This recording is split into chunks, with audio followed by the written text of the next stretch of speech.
Magandang araw po sa inyo, no? Araw po ng Miyerkules.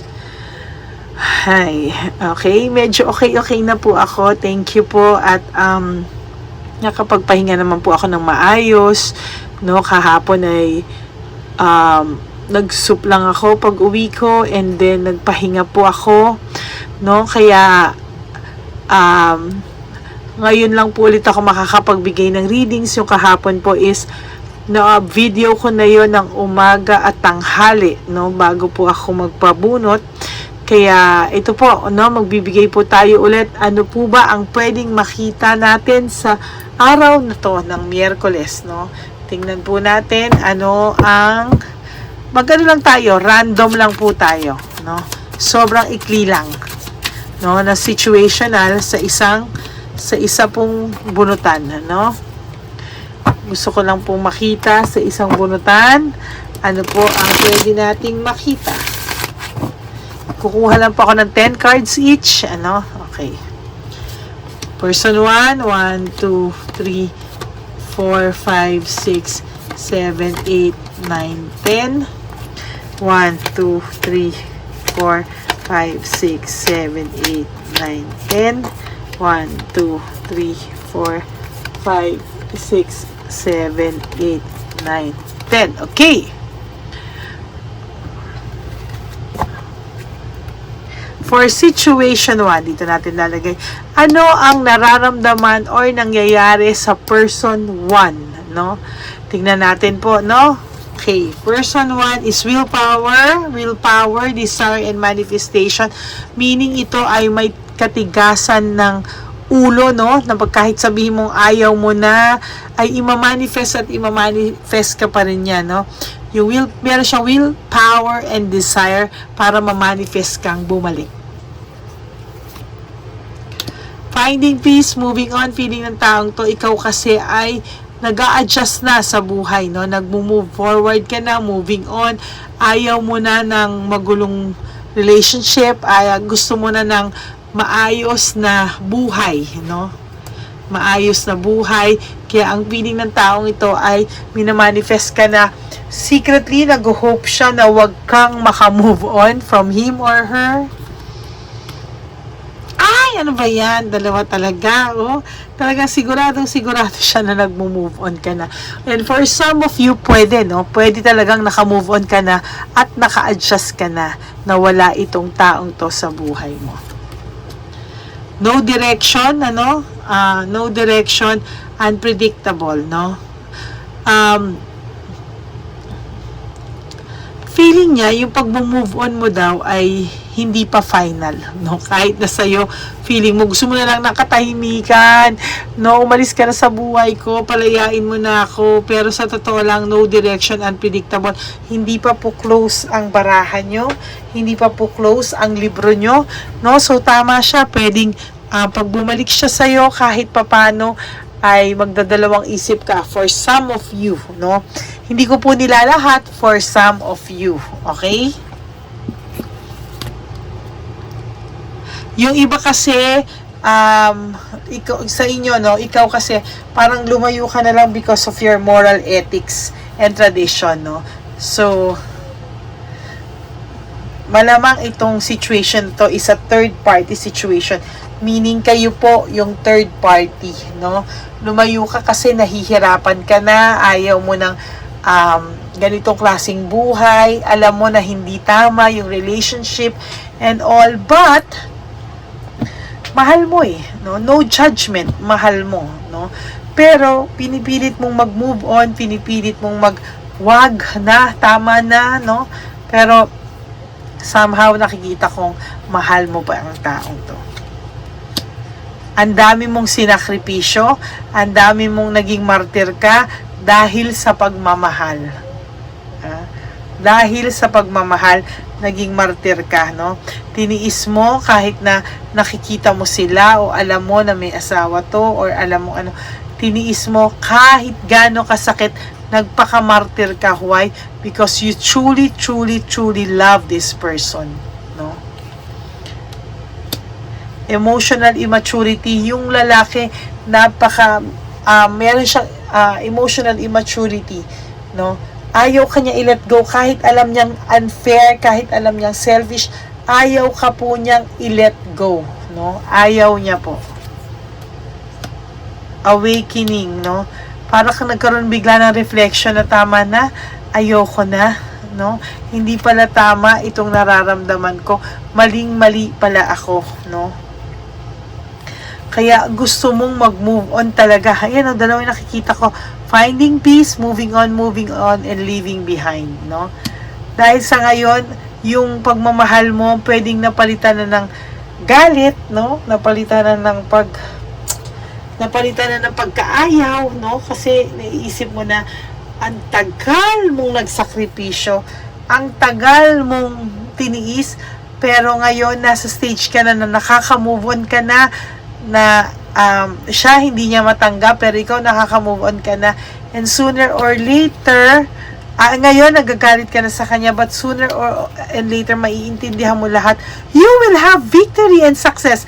Makakaalis ka po dito if you have willpower, desire, and manifestation, na makakaalis ka sa sitwasyon mo, makakaalis ka po sa sitwasyon mo, and to be honest with you, hindi kakayanin ng marirealize niya yung worth mo kapag wala ka na, no? Masaklap talaga, no? Pero hindi niya pa rin po ikaw pipiliin. Hindi ka talaga niya pa rin pipiliin over dun sa wife niya, no? Sa ngayon, magiging successful ka kung pipiliin mong maging malaya kaysa sa kanya. Malaya sa kanya, okay? So, that's for our situation 1. For our situation 2, pick a card reading number 2. Palitan natin to. Rest, restoration, and contemplation, no? Gusto mo pong magpahinga, or yung taong to, no, pagod na pagod sa kung ikaw napagod ka sa pagmamahal sa kanya, na trauma ka. Itong taong namang to ay pagod na pagod sa mga kalokohan niyang pinagagagawa. Babaero ang taong ito, no?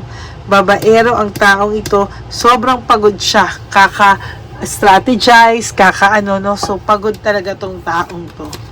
Next, may pagka-frustrated na siya, no? May frustration po siyang nararamdaman.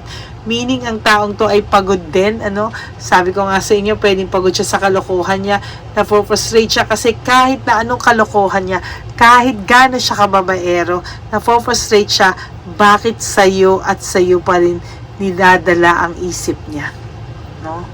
Sa'yo at sa'yo pa rin dinadala ang isip at puso niya, no? Na kahit babaero daw siya, ikaw pa rin yung naiisip niya, no? Eh di wow. There's a need, no? Itong taong to ngayon ay may problema may poverty siyang nararamdaman, may insecurity, may need, no? So, ang taong ito ay nakakaranas ng matinding karma sa ngayon, matinding problema sa ngayon. May mga pinagdadaanan siya na hindi niya maintindihan bakit daw nangyayari sa kanya. Ha? Next card. So, itong taong to, nung nawala ka, natututong tumayo sa sarili niyang paa, no? Natuto siyang tumayo sa sarili niyang paa, natuto siyang magtrabaho, pero sa totoo lang, kahit gaano karami ang babae na to, lack of commitment, meaning hindi niya na ibibigay yung same commitment na naibigay niya sa'yo kesa sa mga magiging kesa sa karelasyon niya or magiging karelasyon niya pa in the future.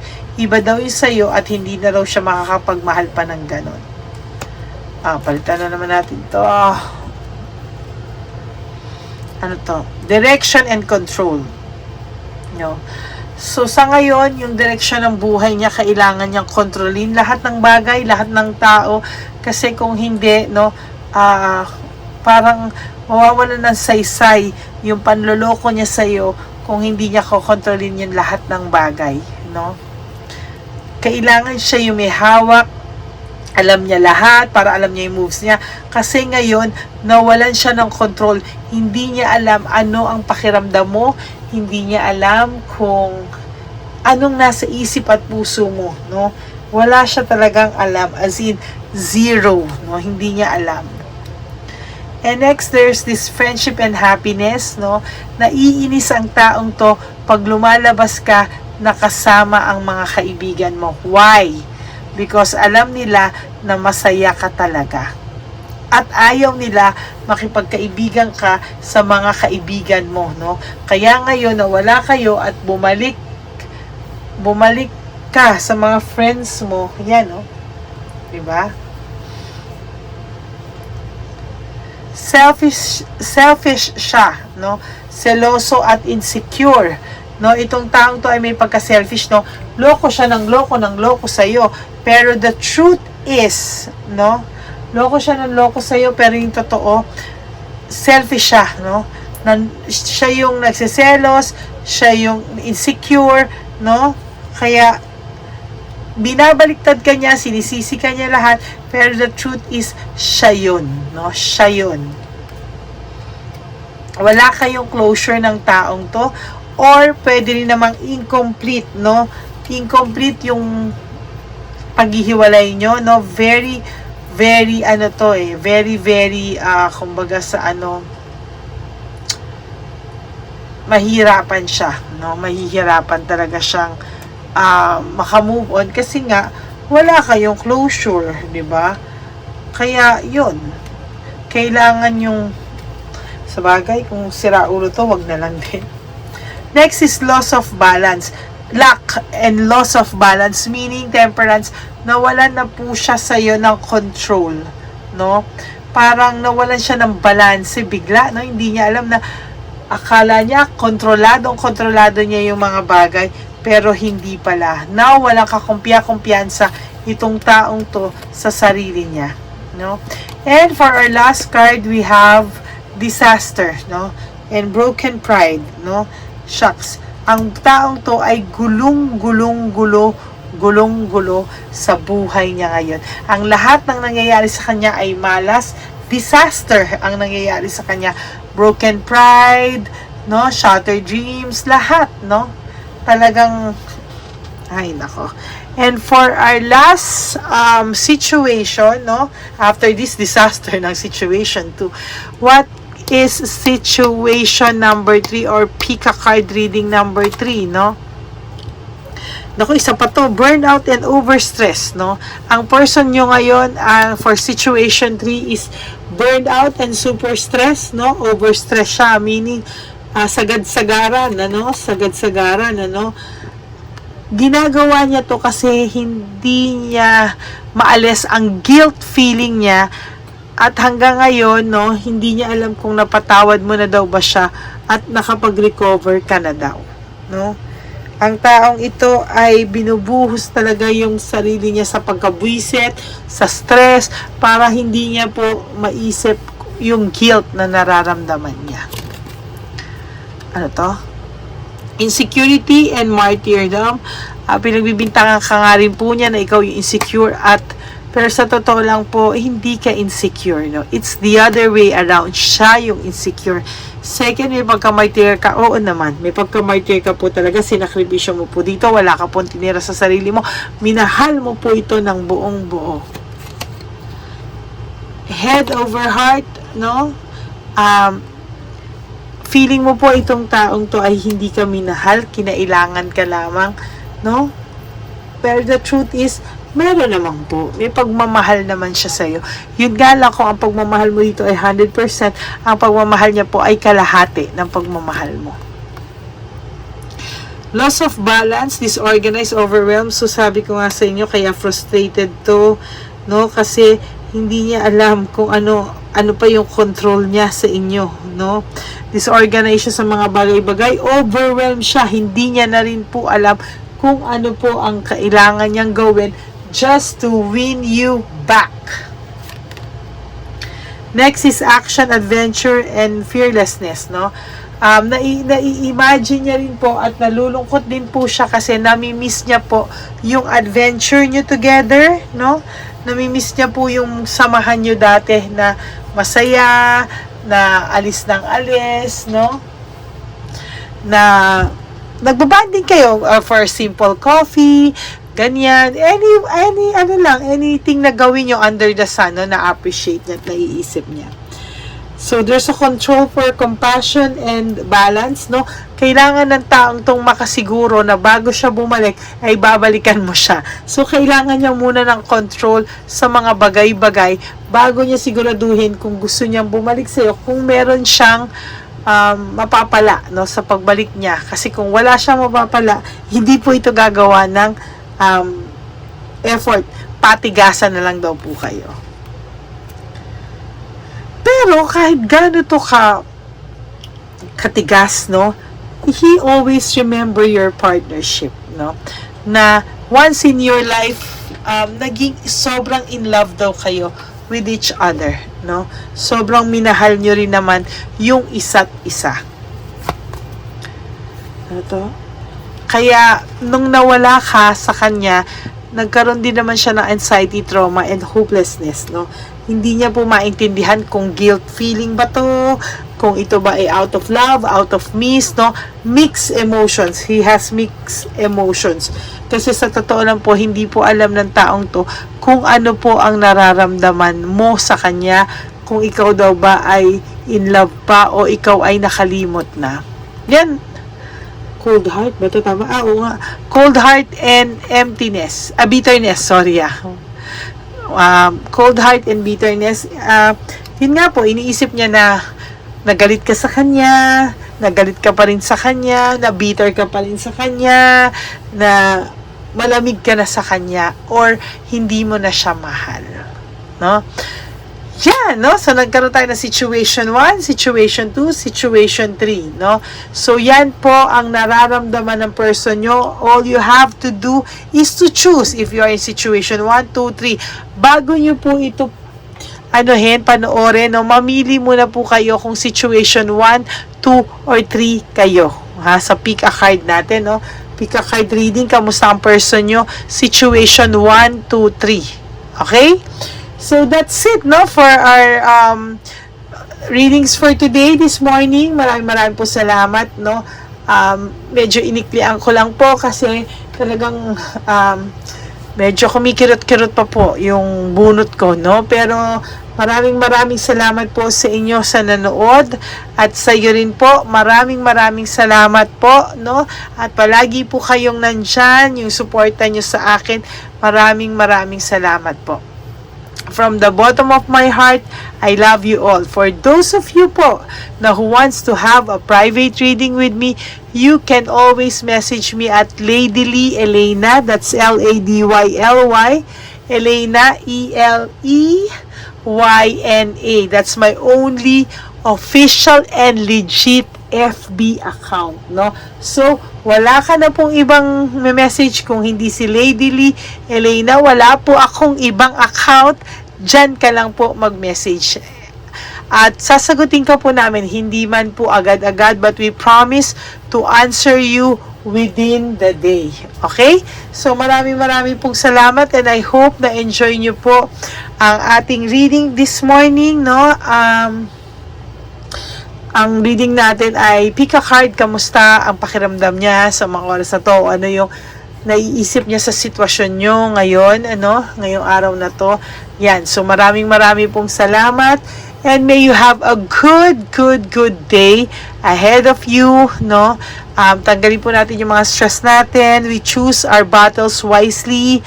Sa lahat po ng naiisip pa po yung mga nakaraan, sabi ko po sa inyo, maghugas kayo ng may konting kandila, ay patak na kandila, 3, at salt, kung talagang matindi, ha?